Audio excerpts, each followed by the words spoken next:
नमस्कार। मैं हूं आपका मार्गदर्शक मिश्रा। अभी हाल ही में नीट का रिजल्ट आया। नीट 2020 परीक्षा लेट थी। काउंसलिंग भी अब रिजल्ट चूँकि आया है तो अब काउंसलिंग स्टार्ट हो जाएगी। तो कुछ बच्चों ने कहा कि सर कुछ इन्फॉर्मेशन दे दीजिए। तो देखो बेटा, पहले तो हम इसमें आज दो चीज़ें रखने वाले हैं और दोनों चीज़ें महत्वपूर्ण हैं। पहले तो हम काउंसलिंग के ऊपर चर्चा करेंगे कि काउंसलिंग कैसे होगी हमारी, उस पर हम लोग चर्चा करेंगे।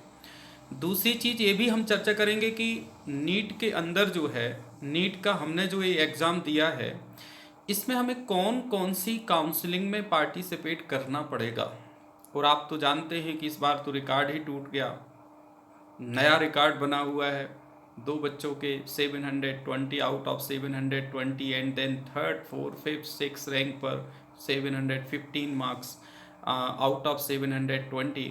मतलब कहना चाहिए मेडिकल काउंसिल ऑफ इंडिया में एक बिल्कुल एकदम से नया चैप्टर रहा इस बार, एकदम से नया चैप्टर रहा। और ऐसा भी कहते हैं, आप सब जानते हो कि कुछ किए बिना जय जयकार नहीं होती और कोशिश करने वालों की हार नहीं होती। तो कुछ तो करना पड़ेगा, कुछ तो करना पड़ेगा। कुछ किए बिना जय जयकार नहीं हो सकती है। देखिए, कुछ बच्चों के मैसेज भी आ रहे हैं, सर इतने मार्क्स हैं अब क्या करें। कहने का मतलब एक बहुत सीधा सा है, मैं आपको बताऊं।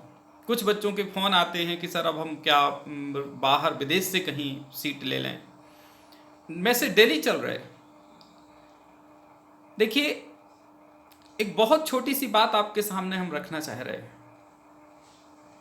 जब क्लासरूम वही होती है, हमारे माननीय टीचर वही होते हैं, स्टूडेंट का ग्रुप वही होता है, क्लासरूम वही है, सब वही फैसिलिटीज है, वही बोर्ड है, वही पेन है, वो टीचर एक सा भी बांट रहा है सभी को। वो जब वो एक सा बांट रहा है सभी को, तो कहीं धूप कहीं छाव क्यों? कहीं धूप कहीं छाव क्यों? क्या कमी रह गई देखो और पहचान करो, लेकिन मैदान मत छोड़कर भागो। मैदान मत छोड़कर भागो। यदि आपका सपना है नीट, तो आप नीट जरूर निकल के रहोगे। आप में कोई कमजोरी नहीं है। बस आप अपना पैटर्न बदल दीजिए, आप अपना प्रबंधन बदल दीजिए, 100% ही सिलेक्शन हो जाएगा।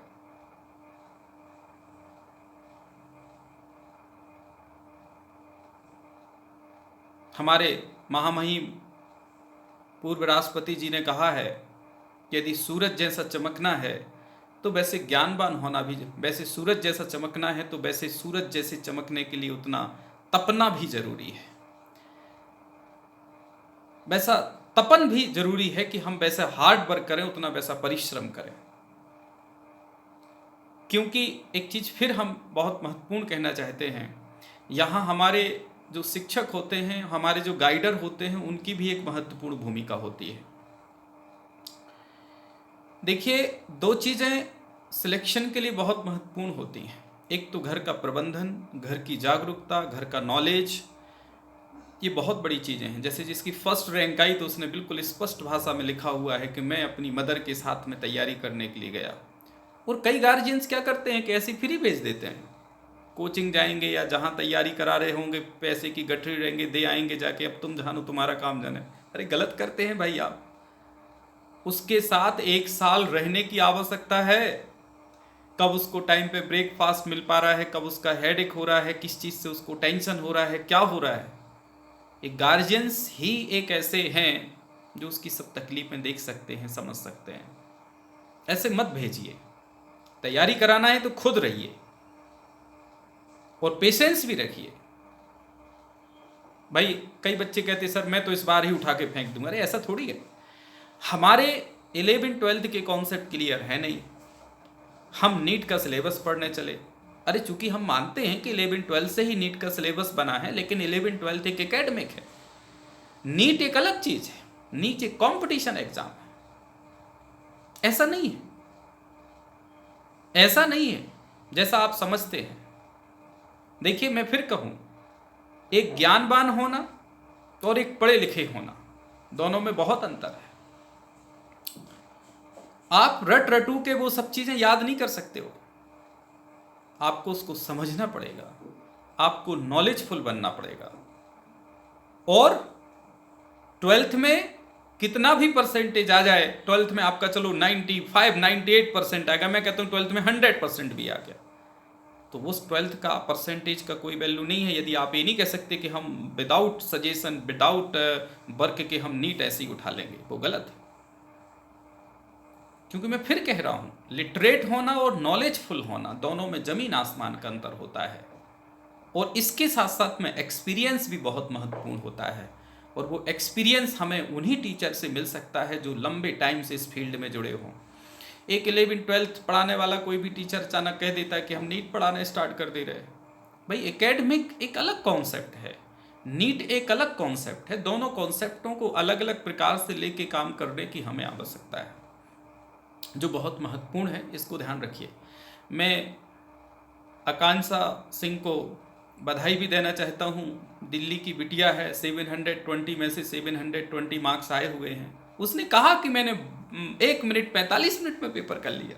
सोचिए आप जरा, कुछ बच्चे आके कहते हैं कि हमारा तो सर पेपर नहीं हो पाया, हमारा पेपर नहीं हो पाया, पेपर छूट गया।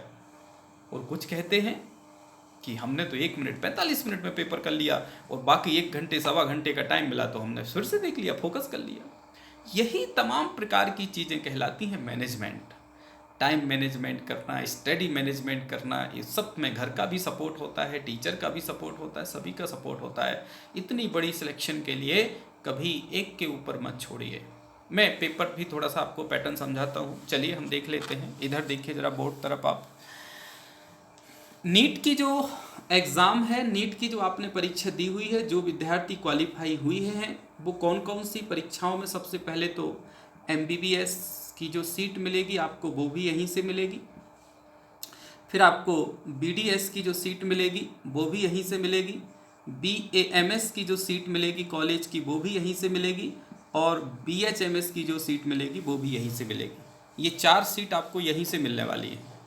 Bachelor of medicine, bachelor of surgery की, बैचलर ऑफ डेंटल सर्जरी की, bachelor of Ayurvedic medicine science की, और बैचलर होम्योपैथिक मेडिसिन साइंस की, आपको ये चारों सीटें जो है मेडिकल कॉलेज की यहीं से मिलेंगी। इसके साथ साथ में अब ये MBBS के लिए कौन कौन सी मिलेगी, तो वो भी हम आपको यहाँ पर जानकारी दे दें।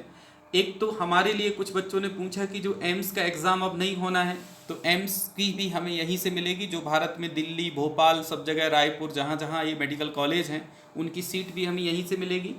AFMC एयरफोर्स मेडिकल कॉलेज की भी सीट हमें यहीं से मिलेगी।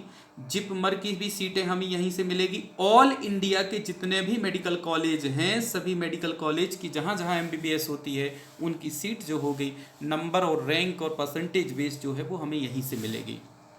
इसके लिए काउंसलिंग जो होती है, अलग अलग चॉइस फिलिंग होगी, अलग अलग काउंसलिंग होगी, तो वो आपको जो हमारी नीट की साइट है उस पर रखना पड़ेगा। काउंसलिंग जहाँ से हो रही है उस पर आपको अपडेट होते रहना पड़ेगा, तो वो चीज़ आपके लिए क्लियर हो जाएगी। तो ये चारों के लिए काउंसलिंग यहीं से होगी। एक चीज़ आपको और जानकारी दे दें आपको कि जो पहली काउंसलिंग होगी वो ऑल इंडिया लेवल की काउंसलिंग होगी। पहली जो काउंसलिंग होगी वो ऑल इंडिया लेवल की काउंसलिंग होगी। ऑल इंडिया लेवल में जितने भी मेडिकल कॉलेज हैं उसमें 15%, 15% कोटा जो है वो ऑल इंडिया का कोटा होता है। एग्जाम्पल के रूप में हम दें, जैसे कि इंदौर का मेडिकल कॉलेज है, गवर्नमेंट मेडिकल कॉलेज, तो इसमें जितनी टोटल सीटें हैं उसमें 15% सीट पर ऑल इंडिया के स्टूडेंट आ सकते हैं। तो ये फर्स्ट जो है वो ऑल इंडिया की काउंसलिंग होती है। फिर सेकंड नंबर पर जो है वो स्टेट काउंसलिंग भी होगी, और ये 15% की काउंसलिंग होगी। इसी में एम्स और एयरफोर्स मेडिकल कॉलेज वगैरह सभी के कॉलेज की सीटें भी फिल कर दी जाएंगी। फिर जो है स्टेट लेवल पे जो 85% सीट बची हुई हैं मेडिकल कॉलेजों की, उस पर काउंसलिंग होगी। तो 85% सीट पर केवल स्टेट के ही बच्चे रहते हैं, अदर स्टेट के बच्चे यहाँ पर नहीं आएंगे। जब ये सीटें फिल हो जाएंगी तो फिर 50% जो प्राइवेट मेडिकल कॉलेज होते हैं उनके कोटा के लिए फिर से एक काउंसलिंग होगी, और फिर बची हुई 50% जो प्राइवेट मेडिकल कॉलेज हैं उनके लिए काउंसलिंग होगी। ये काउंसलिंग चलती रहती है। साथ साथ में BDS के लिए भी काउंसलिंग हो जाएगी स्टार्ट, आपकी BDS के लिए हो जाएगी, BMS के लिए हो जाएगी, BHMS के लिए हो जाएगी। तो ये साथ साथ में जो है आपकी काउंसलिंग चलती रहेंगी। आप साइट पर जो है अपडेट होते रहिए और उस पर जो है काम करते रहिएगा। ठीक है। और किसी प्रकार से यदि कोई आपके मन में क्वेश्चन उठता है, कोई शंका है, तो आप एक बार क्वेश्चन हमसे पूछ सकते हैं। जय हिंद, जय भारत, ऑल द बेस्ट।